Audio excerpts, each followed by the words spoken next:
Have you ever heard of a man imprisoned for decades, his identity hidden behind an iron mask? A secret so dangerous even kings feared it? Who was this mysterious prisoner? And why was his face never to be seen? The first known record of the mysterious prisoner comes from 1669. A man arrested under the name Eustache Doge was transported to the fortress of Pignerol. But here's where things get strange. He was held in absolute isolation. No one was allowed to speak to him. And most notably, he wore a mask. The earliest records say it was made of black velvet, but over time rumors turned it into iron. Why would the French authorities go to such lengths to hide a man's face? The prison warden, Benin d'Auvergne de Saint-Marc, was tasked with guarding him, and did so for over 30 years, transferring him from prison to prison, always with the same strict instructions: total secrecy. What crime could possibly deserve such treatment? Let's look at the theories. One of the most famous comes from the legendary author Alexandre Dumas. In his novel, The Vicomte of Bragelonne, Dumas suggests that the man was none other than Louis XIV's twin brother. In this version, the masked prisoner had a stronger claim to the throne, and so he was hidden away to preserve the monarchy's stability. It's dramatic, romantic, and entirely speculative, but where did this idea come from? Could it be that Dumas was inspired by real whispers, rumors that the king had a sibling born in secret? Another theory points to a man named Count Ercole Antonio Mattioli, an Italian diplomat who betrayed the king in a political deal. Some believe Mattioli was imprisoned en masse to hide the shame of being double-crossed. Yet records show that Mattioli died years before the masked man did. The dates don't quite match. Then there's the theory of a valet, possibly a man named Eustache Doge, the original name recorded at his arrest.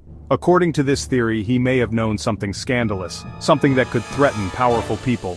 Some suggest he was involved in court scandals, possibly even the affair of the poisons, a dark episode where nobles were accused of murder, witchcraft, and treason.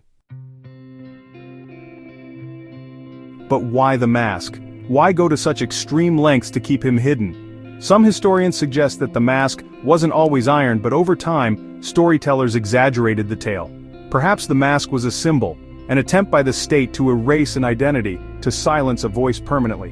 What we do know is this: the masked prisoner was transferred to the Bastille in 1698, still under Saint-Marc's supervision. For the next 5 years he remained there in total isolation. In 1703 he died. He was buried under the name Marchioli, which many believe to be a false identity. But even in death the mystery lived on. Voltaire, the famous philosopher and writer, was imprisoned in the Bastille decades later. He claimed the man was the brother of the king, and that everyone in the prison whispered about the masked figure. Whether Voltaire had inside information, or was just fueling the fire of legend, we may never know. Centuries have passed. The Bastille is gone. The kings of France are no more. But the legend of the man in the iron mask endures. He appears in books, films, plays, even video games. A nameless figure behind iron bars, his face hidden, his story unfinished. In the end, the man in the iron mask is more than a mystery. He's a symbol of the lengths to which power will go to protect its secrets, and the price paid by those who hold dangerous truths. Who was he? A traitor? A royal? A man who simply knew too much? Maybe we'll never know, but maybe that's the point. Because some stories were never meant to have an ending. They were meant to haunt history forever.